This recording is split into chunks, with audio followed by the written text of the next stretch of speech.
Welcome back to கொஞ்சம் உப்பு நிறைய காரம். ஈஸியா டேஸ்டா ஹெல்த்தியா இன்னைக்கு நம்ம பார்க்க போறது அஃப்கானி ரோஸ்டட் சிக்கன் கிரேவி. வாங்க எப்படி பண்றதுன்னு பார்க்கலாம். தேவையான பொருட்கள் என்னென்னு பார்த்துக்கலாம். ஒரு 200 கிராம்ஸ் சிக்கன் நல்லா வாஷ் பண்ணி எடுத்து வச்சிருக்கேன்.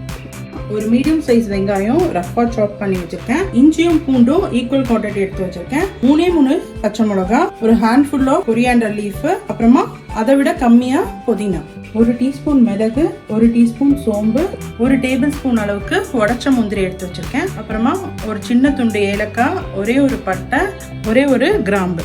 தயிர் 1 கப், புளிச்ச தயிர்னாலும் ஓகே, புளிக்காத தயிர்னாலும் ஓகே. அப்புறமா பால் 1 கப், வார்ம் வாட்டர் ஒரு 1/2 கப் எடுத்து வச்சிருக்கேன். அதுல முந்திரி போட்டு ஊற வச்சிடலாம். நல்லா ஒரே ஒரு பிஞ்ச் ஆஃப் குங்குமப்பூ எடுத்து பால்ல ஊற வச்சுக்கிறேன். இது ஆப்ஷனல் தான், நீங்க விருப்பப்பட்டீங்கன்னா சேர்த்துக்கலாம். இது ஒரு நல்ல ஃப்ளேவர் கொடுக்கும் நம்ம டிஷ்க்கு. ப்ரீ ப்ரிப்பரேஷன் என்னென்னு பார்த்துட்டோம் இல்லையா? இப்போ இந்த எல்லாமே வெங்காயம், பச்சை மிளகா, பூண்டு, இஞ்சி, கொத்தமல்லி, புதினா, அப்புறம் இந்த மசாலா மிளகு, சோம்பு, பட்டை, கிராம்பு, ஏலக்காய் எல்லாமே கிரைண்ட் பண்ணிக்க போறோம் ஃபைனா.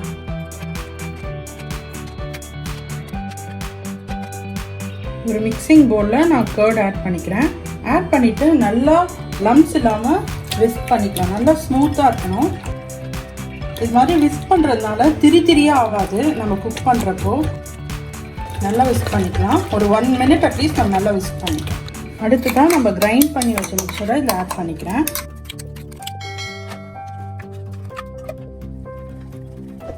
நான் வார்ம் வாட்டர்ல முந்திரி பருப்பு ஊற வச்சிருந்தேன். இது ஒரு 1/2 அன் ஹவர் அட்லீஸ்ட் ஊறினா கொஞ்சம் நல்லா ஸ்மூத்தா கிரைண்ட் ஆகும். இதையும் நல்லா பேஸ்ட் மாதிரி கிரைண்ட் பண்ணிக்க போறேன். இப்போ கேஷ்யூ நட் பேஸ்ட்டும் ஆட் பண்ணிக்கிறேன். ஆட் பண்ணிட்டு நல்லா மிக்ஸ் பண்ணிக்கிறேன். உப்பு தேவையான அளவு. இப்போ சிக்கனை இதில் ஆட் பண்ணிக்க போறேன். என்னடா சிக்கன் ரொம்ப கம்மியா இருக்கு, இந்த மேரினேட் மிக்சர் ரொம்ப ஜாஸ்தியா இருக்குன்னு நீங்க யோசிக்கலாம். அடுத்து நம்ம குக் பண்றப்போ அது ஏன் பார்க்கலாம். நல்லா மிக்ஸ் பண்ணியாச்சு. இதை ஃப்ரிட்ஜில் ஒரு 1 ஹவர் மேரினேஷனுக்கு வச்சிடலாம்.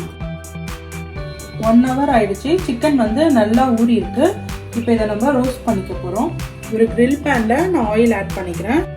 நீங்க தவால கூட ரோஸ்ட் பண்ணிக்கலாம்.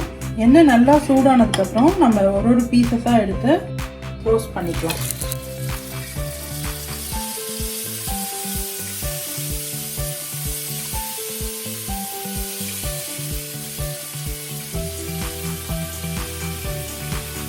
எல்லா சிக்கனுமே நம்ம ஆட் பண்ணிட்டோம்.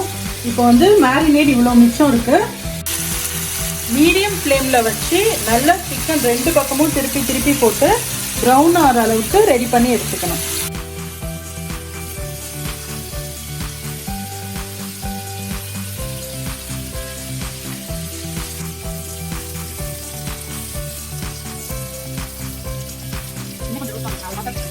A few minutes later.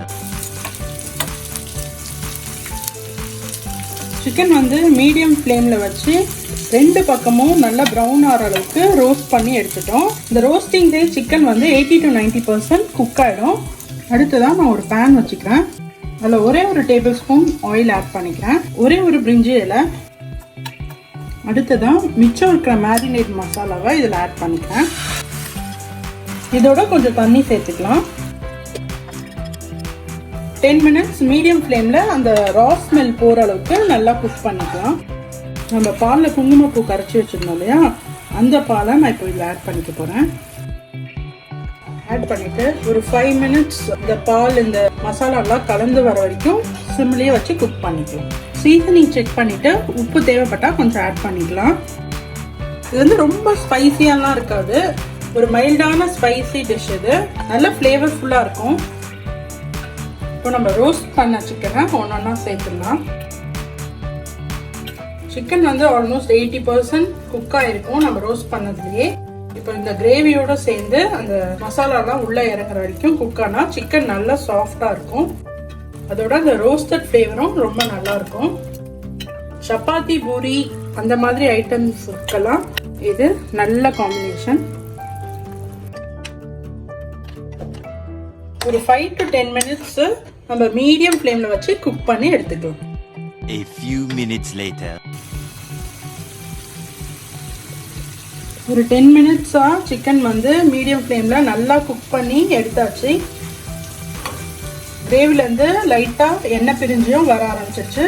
நான் இது பூரிக்கு பண்ணுறதுனால கொஞ்சம் திக்காக பண்ணுறேன்.